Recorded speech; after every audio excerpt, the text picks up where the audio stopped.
Guys, hello guys, good morning. Today we're gonna try our food mukbang with pineapple juice. It's a special menudo that we have from a hotel and restaurant that we have. Wait, I will open.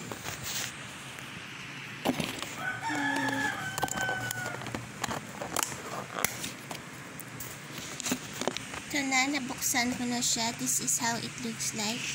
This is from the hotel and restaurant food that we have. Medyo tinikman ko yung menudo chicken nila, spicy. It has a lot of really much bell pepper. A bit spicy yung tomato sauce niya. So, we must try. Tikman natin to guys. Ang sarap niya ganyan. Each tub has a big slice of chicken, about 2.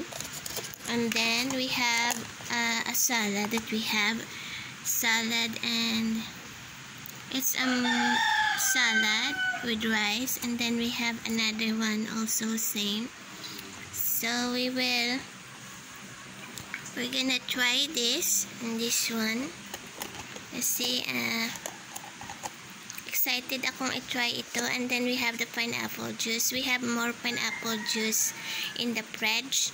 We will try this, and I'm excited to try this one with this.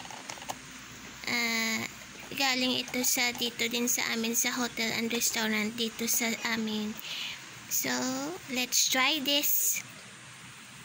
We are napapakain na ako guys, and this is my fried chicken that I cook, and this one is from the hotel and restaurants, and with our salad. Since lately napapansin nyo yung post ko sa Facebook, puro mga tipid na mga pagkain na manok na sinabawan. It's because lately maliban sa, usually we cook 4 meals a day, maliban sa pork sinabawan and our fish that we have, usually every day we have fast food talaga, maliban sa Jollibee, aside from burgers. Ganun kami dito eh. So, yung mga pinapost ko na pagkain, usual ko na yun. Pero hindi ko na pinapost na minsan. Usually, we really order fast foods and foods from this restaurant every day. Yung purpose ko lang yung mga pangmasa na pagkain na pinapost ko. Naisipan ko lang talaga yun to post on YouTube. Yung mga pangmasa na affordable at solid tipid. Dahil gusto ko din matuto para mag-asawa ako. Minsan kailangan ko din yung mga usual na kinakain na tipid, ngunit lusog, busog. So here we are, we're gonna try this. This time no more from other fast foods, Jollibee, Chowking, and everything. We're gonna try this one. Here we go guys. Round 2 ko na to round 2. Kasi nakakain na ako ng isang box. This is the second box that I have. Second box.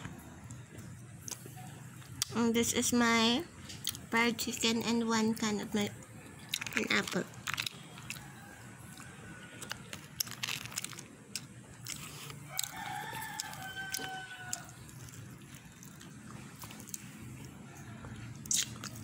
Ang sarap ng pagkaluto niya guys, promise, ang sarap ng sauce. Usually kasi ang mga napuntahan ko lang na may mga espesyal na catering, mga sandbar,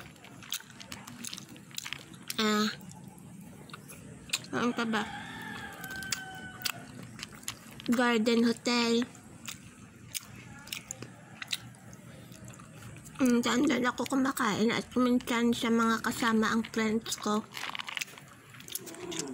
Masarap yung food.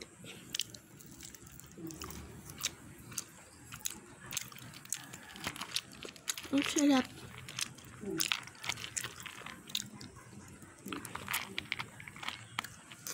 Sarap mga guys. Ramen na.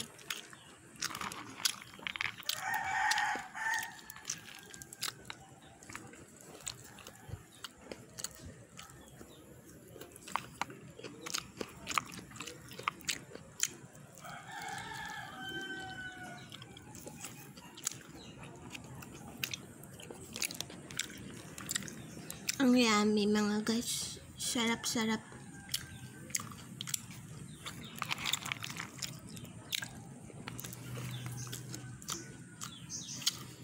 naman yung chicken ko, if you can see, siksik talaga siya yung meat niya ng chicken. As in, pag nawakan nyo dito, siksik talaga. Kasi dito sa palengke, sa market, meron kami na mga mumurahin na chicken. Hindi kami mamibili yun. Yung may brand talaga amin. Yung masarap talaga at yung malaki ang pinipili namin. Kaya ayan o, siksik at liklik. Sarap-sarap niya. Ang taba-taba ng chicken mga guys. Promise. Yummy. Ayan o. Ika-round 2 ko na to eh. Second box ko na.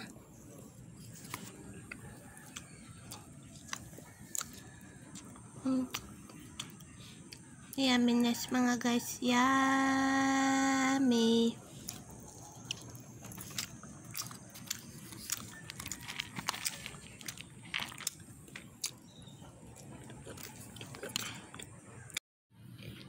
So, kahit ika-second box ko na to guys, mauubos ko talaga siya.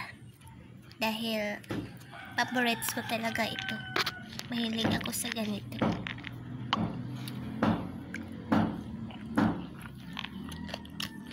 Marami.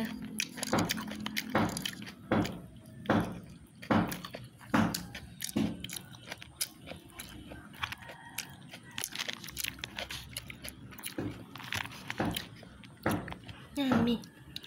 Sarap.